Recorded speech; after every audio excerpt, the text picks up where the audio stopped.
നമസ്കാരം, ഞാൻ രമ്യാഹരിശങ്കർ. നിങ്ങൾ ആദ്യമായിട്ടാണ് എൻ്റെ ചാനൽ വിസിറ്റ് ചെയ്യുന്നതെങ്കിൽ എല്ലാവരും ആ സബ്സ്ക്രൈബ് ബട്ടൺ ക്ലിക്ക് ചെയ്യുക. അപ്പോൾ ഞാൻ പുതിയ വീഡിയോ ലോഡ് ചെയ്യുമ്പോൾ നിങ്ങൾക്ക് എൻ്റെ നോട്ടിഫിക്കേഷൻ വരും. ഈ വർഷത്തെ ആദ്യത്തെ റെസിപ്പി പിസയാണ്, സിമ്പിൾ വെജിറ്റബിൾ പിസ. അപ്പം അതിന് മുമ്പ് ഫസ്റ്റ് ഓഫ് ഓൾ എല്ലാവർക്കും ഹാപ്പി ന്യൂ ഇയർ. അപ്പോൾ പിസ ഉണ്ടാക്കാൻ തുടങ്ങാം. ആദ്യം ഞാനൊരു ബൗൾ വെച്ചിട്ടുണ്ട്. അതിൻ്റെ ഒപ്പം ഞാനൊരു 1 കപ്പ് മെഷർമെൻറ്റ് എടുത്ത് വെച്ചിട്ടുണ്ട്. അതിലോട്ട് 1 കപ്പ് മൈദ, പിസ ഉണ്ടാക്കാനുള്ള ഡോ ഉണ്ടാക്കാൻ വേണ്ടിയിട്ടാണ്, അതായത് പിസ ബ്രെഡ് ഉണ്ടാക്കാൻ വേണ്ടിയിട്ടുള്ളതാണ്. അപ്പോൾ അതിന് വേണ്ടി 1 കപ്പ് മാവ്, മൈദ മാവ് എടുത്തു. അത് പാത്രത്തിലോട്ട് ആഡ് ചെയ്ത് കൊടുക്കുക.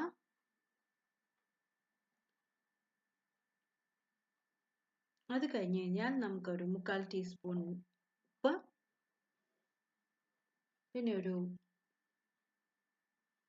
1/4 ടീസ്പൂൺ പഞ്ചസാര, പിന്നെ നമുക്ക് 1/2 ടീസ്പൂൺ ഇൻസ്റ്റന്റ് ഈസ്റ്റ് ആണ് ഞാൻ ഇവിടെ എടുക്കുന്നത്. ഇൻസ്റ്റന്റ് ഈസ്റ്റ് ഇല്ലെങ്കിൽ സാധാരണ ഈസ്റ്റ് ആണെങ്കിൽ ഒരു 10 മിനിറ്റ് ചെറിയ ചുടുവെള്ളത്തിൽ ഒരു 10 മിനിറ്റ് ഫെർമെന്റ് ആവാൻ വെച്ച ശേഷം ആ വെള്ളം അങ്ങനെ ഇതിലോട്ട് ആഡ് ചെയ്ത് കൊടുത്താൽ മതി.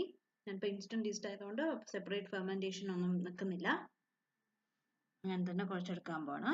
എന്നിട്ട് ഒരു 1/2 കപ്പ് വെള്ളം എടുത്ത് നന്നായി മാവൊക്കെ ഒന്ന് മിക്സ് ആവണ വരെ ഒന്ന് കുഴച്ചെടുക്കുക. നന്നായി കുഴക്കണ്ട, കാരണം ഇനി ഞാൻ മാവിനെ നമ്മുടെ കിച്ചൺ കൗണ്ടർ ടോപ്പിലിട്ട്, കിച്ചൺ കൗണ്ടർ ടോപ്പിൽ ഇടുമ്പോൾ നേരത്തെ ശ്രദ്ധിക്കുക, കിച്ചൺ ടോപ്പ് ക്ലീൻ ആയിരിക്കണം. ഇതൊന്നും പാടില്ല, പൊടി ഇതൊന്നും പാടില്ല, മണ്ണൊന്നും പാടില്ല. ക്ലീൻ ആയിട്ടുള്ള കിച്ചൺ ടോപ്പിൽ കുറച്ച് മൈദ സ്പ്രെഡ് ചെയ്ത് നന്നായി സ്ട്രെച്ച് ചെയ്ത് നമുക്ക് കുഴച്ചെടുക്കണം. ആദ്യം കുറേ ഒട്ടും, അത് കുഴപ്പമില്ല. ഒരുപാട് ഒട്ടുകയാണെങ്കിൽ കുറച്ച് മൈദ കയ്യിൽ തടവി നന്നായി കുഴച്ച് കൊടുക്കുക. കിട്ടാൻ ബുദ്ധിമുട്ടാണ്, അതിൽ ഒട്ടിക്കൊണ്ടേ ഇരിക്കുകയാണെങ്കിൽ നമുക്ക് ബെഞ്ച് സ്ക്രൈപ്പർ ഉപയോഗിച്ച്, ഇതാണ് സ്ക്രൈപ്പർ ഉപയോഗിച്ച് നമുക്ക് എടുക്കാൻ പറ്റും. കുഴയ്ക്കുന്ന ഇടയിൽ ഒരു 1/2 ടേബിൾ സ്പൂൺ എണ്ണ ഒഴിക്കുക. എന്നിട്ട് നന്നായി സ്ട്രെച്ച് ചെയ്ത്, കണ്ടില്ലേ ഞാൻ സ്ട്രെച്ച് ചെയ്യുന്നത്, സ്ട്രെച്ച് ചെയ്ത് കുഴച്ച് കൊടുക്കണം. എന്നാലേ മാവ് നന്നായി പൊങ്ങി വരാൻ ഹെൽപ്പ് ചെയ്യുള്ളൂ. ഏകദേശം ഒരു 10 മിനിറ്റോളം നമുക്ക് ഇങ്ങനെ കുഴച്ച് കൊടുക്കണം. അത് വളരെ ഇമ്പോർട്ടൻ്റ് ആണ്. 10-15 മിനിറ്റ് കുഴച്ച് കഴിഞ്ഞ് കഴിഞ്ഞാൽ ഇങ്ങനെ ഒരു സ്മൂത്ത് ബോൾ കിട്ടും. ഇനി ഞാൻ ചെയ്യാൻ പോകുന്നത്, നമ്മൾ നേരത്തെ എടുത്ത പാത്രത്തിൽ തന്നെ കുറച്ച് എണ്ണ തടവി, പാത്രത്തിൽ മൊത്തം എണ്ണ തടവി നമ്മുടെ മാവ് പൊങ്ങാൻ വെക്കണം. ഏകദേശം 1-1.5 മണിക്കൂർ മാവ് പൊങ്ങാൻ വെക്കണം. വളരെ എളുപ്പമാണ് ഉണ്ടാക്കാൻ പിസ്സ. ഇങ്ങനെയുള്ള പ്രോസസ്സ് കുറച്ച് കൂടുതലാണ്, ഫെർമെന്റേഷൻ ടൈം കുറച്ച് കൂടുതലാണെന്ന് മാത്രമേ ഉള്ളൂ. എന്നിട്ട് എണ്ണ മുഴുവൻ തേച്ചിട്ടുണ്ട്, തടവി വെച്ചിട്ടുണ്ട്. ഇനി നമുക്ക് മാവ് അതിലോട്ട് ഇട്ട് കൊടുക്കാം. ഇട്ടിട്ട് അതിൻ്റെ എല്ലാ ഭാഗത്തേക്കും നമുക്ക് എണ്ണ സ്പ്രെഡ് ചെയ്യണം. മാവിൻ്റെ ഈ ഡോവിൻ്റെ പുറത്തും അടിയിലും എല്ലാം മാവ് സ്പ്രെഡ് ചെയ്യണം. അപ്പം ഞാൻ അടിയിൽ ആ പാത്രത്തിലുള്ള എണ്ണ തന്നെ ആയിട്ടുണ്ട്. മേലെ ഞാൻ കുറച്ച് എണ്ണ ടോപ്പ് ചെയ്ത് കൊടുക്കുകയാണ്. മാവ് ഡ്രൈ ആവാൻ പാടില്ല, അതിന് വേണ്ടിയിട്ടാണ് എണ്ണ കൊടുക്കുന്നത്. ഇനി നമുക്ക് ഒരു പ്ലേറ്റ് കൊണ്ടോ അല്ലെങ്കിൽ അലുമിനിയം ഫോയിൽ ഉണ്ടോ ക്ലിംഗ് റാപ്പ് ഉണ്ടോ അടച്ചു വെക്കാം. ഞാനൊരു ക്ലിംഗ് റാപ്പ് വെച്ചിട്ട് നന്നായി ടൈറ്റായി അടച്ചെടുക്കാൻ പോവാണ്. ഇനി പ്രത്യേകം ശ്രദ്ധിക്കുക, 1.5 മണിക്കൂർ മാവ് പൊങ്ങാൻ വെക്കണം. 1.5 മണിക്കൂറിന് ശേഷം പ്രത്യേകം ശ്രദ്ധിക്കുക, ചൂടുള്ള സ്ഥലം, കിച്ചണിൽ എവിടെയാണോ ചൂട് കൂടുതൽ ആ സ്ഥലം നോക്കി വെക്കുക. അപ്പോൾ മാവ് പൊങ്ങാൻ വളരെ സഹായമായിരിക്കും.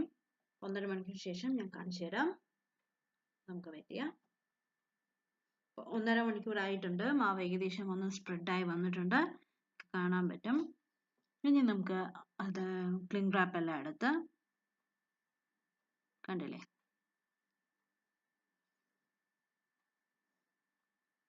ഒരു മിനിറ്റ് നന്നായി ഒന്ന് മിക്സ് ചെയ്യുക എല്ലാം കൂടെ. പൊങ്ങിയതൊന്ന് താഴാൻ വേണ്ടിയിട്ടാണ്, ഒരുപാട് താഴ്ത്തണ്ട, അതിൻ്റെ അതെല്ലാം സോഫ്റ്റ്നെസ് എല്ലാം പോവും. ഒന്ന് മിക്സ് ചെയ്ത് കഴിഞ്ഞ് കഴിഞ്ഞാൽ നമുക്ക് അതിനെ വീണ്ടും ഒരു ബോളാക്കി വെക്കാം. ഇനി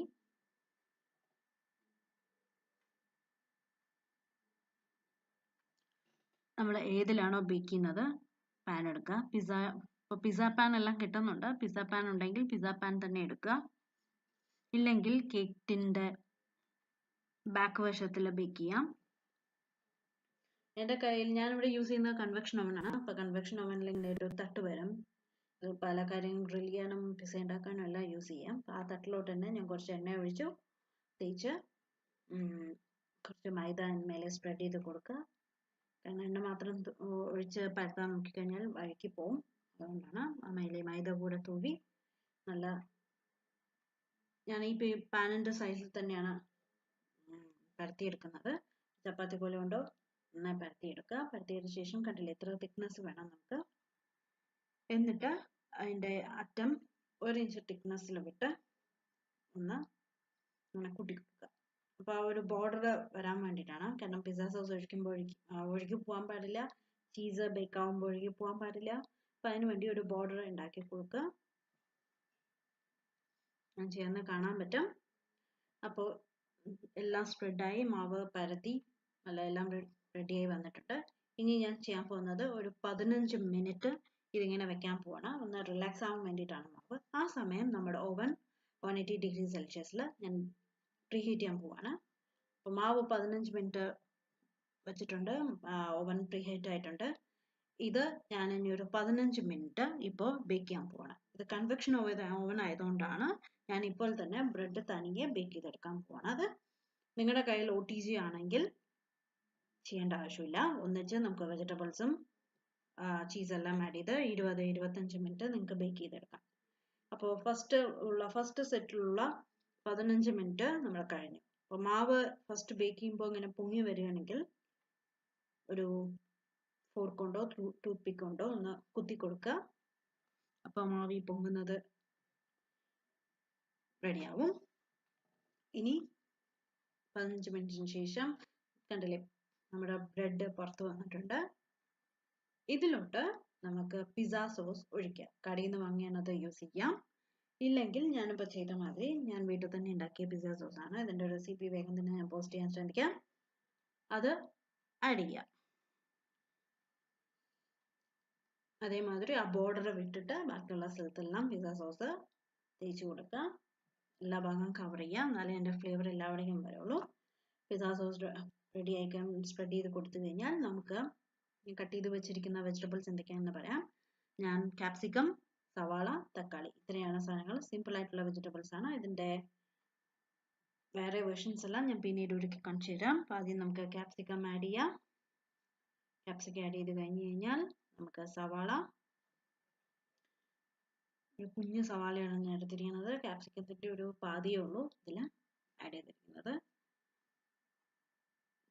സവാള ആഡ് ചെയ്ത് കഴിഞ്ഞാൽ നമുക്ക് അരിഞ്ഞു വെച്ച തക്കാളി, ഇതെല്ലാം ശ്രദ്ധിച്ചിട്ടുണ്ടാവും വലിയ വലിയ പീസസ് ആയിട്ടാണ് ഞാൻ കട്ട് ചെയ്തെടുത്തിരിക്കുന്നത്.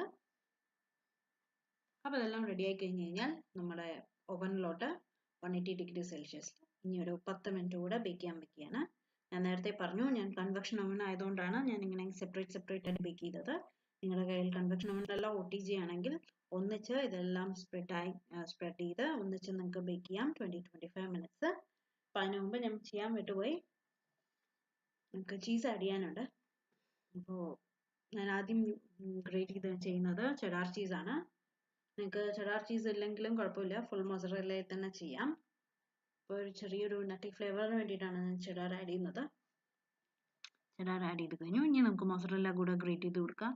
ചീസൊക്കെ ഓരോരുത്തരുടെ ഇഷ്ടമാണ്. കൂടുതൽ വേണ്ടവർക്ക് കൂടുതൽ ആഡ് ചെയ്യാം, കുറച്ച് വേണ്ടവർക്ക് കുറച്ച് ആഡ് ചെയ്യാം. ഒക്കെ ഓരോരുത്തരുടെ ഇഷ്ടം. ചീസും ഗ്രേറ്റ് ചെയ്ത് കഴിഞ്ഞു. ഇനി നമുക്കിത് 180 ഡിഗ്രി സെൽഷ്യസിൽ ഒരു 10 മിനിറ്റ് കൂടെ ബേക്ക് ചെയ്യാൻ പോവാണ്. അപ്പം നമ്മുടെ ചീസെല്ലാം മെൽറ്റ് ആവും. ടൊമാറ്റോവും സവാളയും ക്യാപ്സിക്കം എല്ലാം നന്നായി കുക്കായി വരണം. അപ്പോൾ നമുക്ക് ബേക്ക് ചെയ്യാൻ വെക്കാം. ഇനി ഒരു 10 മിനിറ്റ്. അപ്പോൾ മുഴുവൻ ബേക്കായി വന്നിട്ടുണ്ട്. കണ്ടില്ലേ ബ്രെഡ് എല്ലാം നല്ല ഗോൾഡൻ ബ്രൗൺ ആയി. വന്ന ഉടനെ തന്നെ പിസ്സ കട്ടർ ഉപയോഗിച്ചിട്ടോ നൈഫ് ഉപയോഗിച്ചിട്ടോ ഒന്ന് കട്ട് ചെയ്ത് വെക്കുക. ഞാൻ കട്ട് ചെയ്യുന്നത് രീതി ശ്രദ്ധിച്ചിട്ടുണ്ടാകും എന്ന് വിചാരിക്കുന്നു. ബാക്ക് ആൻഡ് ഫോർത്ത് മൂവ്മെന്റിലാണ് ഞാൻ വരുന്നത്, എന്നാലേ ബ്രെഡ് നന്നായി കട്ടായി വരുള്ളൂ. നന്നായി കട്ട് ചെയ്തെടുക്കുക. ചൂട് പിസ്സയാണത്. എല്ലാവരും ട്രൈ ചെയ്ത് നോക്കുക. ന്യൂ ഇയർ സ്പെഷ്യൽ റെസിപ്പിയാണ്. അപ്പോൾ പുതിയ റെസിപ്പി ആയിട്ട് വീണ്ടും കാണാം. ഇതിൻ്റെ ഡീറ്റെയിൽ റെസിപ്പി എൻ്റെ ബ്ലോഗിലുണ്ട്, എല്ലാവരും ചെക്ക് ചെയ്യുക. So happy new year. Bye bye.